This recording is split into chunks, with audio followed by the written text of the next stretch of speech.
बिस्मिल्लाहिर्रहमानिर्रहीम। अस्सलाम वालेकुम। आज हम सेल को जो है समराइज़ करेंगे। सेल के बारे में जो चैनल पे डायग्राम दिए गए हैं उसकी ब्रीफ समरी मैं आपको बताऊंगी। सबसे पहले सेल को डिफ़ाइन करते हैं। Cell is the basic structural and functional unit of life. Structural and functional से क्या यहाँ पे मतलब है या मुराद है, तो जितनी भी लिविंग ऑर्गेनिजम्स हैं उनके अगर स्ट्रक्चर्स बनते हैं तो वो भी सेल की वजह से, और अगर उनके बॉडी के फंक्शंस होते हैं तो वो भी सेल की वजह से। इट मीन्स इसीलिए कहा जाता है कि cell is the basic structural and functional unit of life.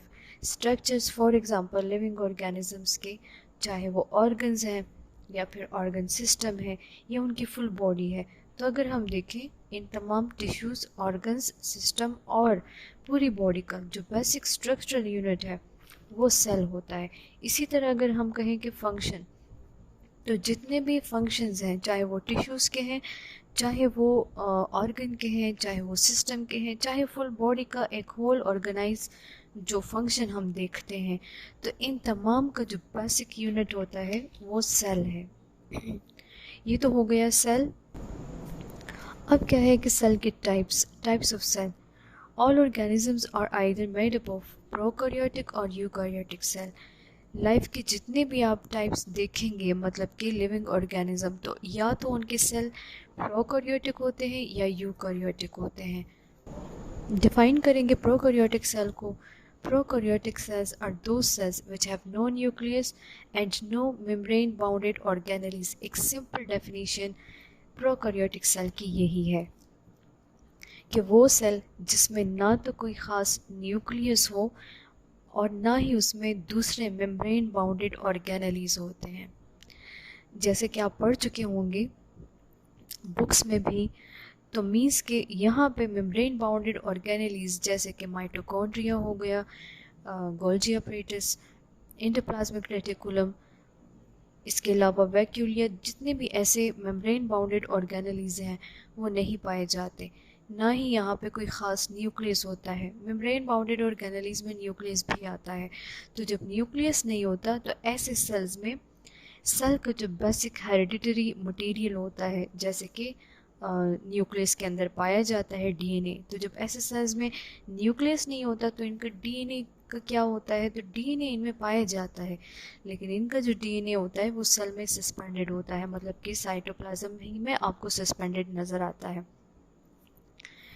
इसकी एग्जांपल हमारे पास क्या है, इसकी एग्जांपल हमारे पास बैक्टीरिया है। मैंने एक सिंपल सी डायग्राम बना दी है जो कि आपको नज़र आएगी। जैसे आप देख सकते हैं बैक्टीरिया सेल का स्ट्रक्चर यहाँ पे मैंने डीएनए सेंटर में बनाया है जो इनका क्रोमोसोम या डीएनए कहला सकता है। तो अगर आप देखें तो वो सेल ही में स्कैटर्ड है या सस्पेंडेड है। इसके इर्द गिर्द कोई मेम्ब्रेन बाउंडेड न्यूक्लियस नहीं होता। इसी तरह यहाँ पे ना तो आपको माइटोकॉन्ड्रिया और दूसरे ऑर्गेनेलीज जो है मेम्ब्रेन बाउंडेड नज़र नहीं आते। वाहिद वो ऑर्गेनेली जो एक प्रोकैरियोटिक सेल में पाया जाता है और साथ ही साथ यूकैरियोटिक ऑर्गेनिजम्स में भी, तो वो क्या है, वो राइबोसोम्स है। और राइबोसोम्स के बारे में आपको बताती चलूँ कि वो नॉन मेम्ब्रेनियस है।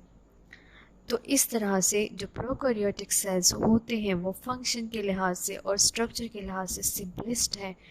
जैसे इनका स्ट्रक्चर सिंपल है, जैसे मींस इसमें ना तो मेम्ब्रेन बाउंडेड कॉम्प्लेक्स ऑर्गेनेलीज पाए जाते हैं, ना ही इनमें जो है मेम्ब्रेन बाउंडेड न्यूक्लियस है। तो स्ट्रक्चर जितना सिंपल है उतना ही इनके फंक्शन भी सिंपल होते हैं।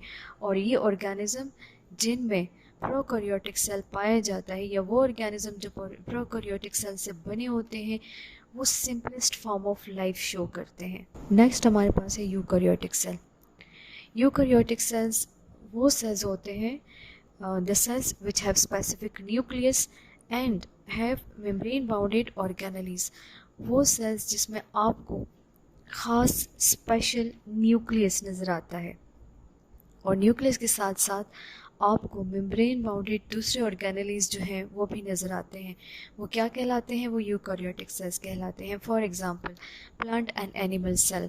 प्लांट एंड एनिमल सेल दोनों ही आपको यूकैरियोटिक सेल्स की एग्जांपल्स जो है उसमें मिलेंगे।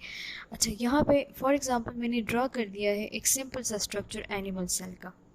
तो अगर आप देखें इनमें अगर न्यूक्लियस यहाँ पे ख़ास जो सेंटर में नज़र आ रहा है, तो इस न्यूक्लियस का एक ख़ास मेम्ब्रेन है जिसे बाउंड कर रहा है, तभी वो एक ख़ास शेप में और एक अलग स्ट्रक्चर नज़र आ रहा है। इसी तरह अगर हम देखें तो बाकी जितने भी ऑर्गेनेलीज़ हैं, like mitochondria, cell membrane, Golgi bodies, या इसके अलावा वैक्यूल्स वगैरह हों, तो उन सब में भी अपना मेम्ब्रेन है, और यही मेम्ब्रेन इनकी बाउंड्री बना के इन्हें एक ख़ास शेप देता है, स्ट्रक्चर देता है, तभी वो बाकी ऑर्गेनेली से अलहदा और स्ट्रक्चर्स नज़र आते हैं। इस लिहाज से यूकैरियोटिक सेल्स में हमारे पास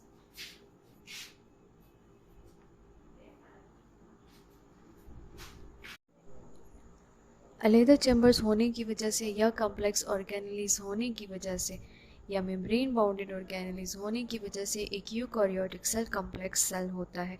जितने इसमें कम्प्लेक्स स्ट्रक्चर्स होते हैं और जितना इसका स्ट्रक्चर कम्प्लेक्स है, उसी लिहाज से इसके फंक्शन भी प्रोकैरियोटिक की निस्बत कम्प्लेक्स होता है। सो ये था आज सेल के बारे में।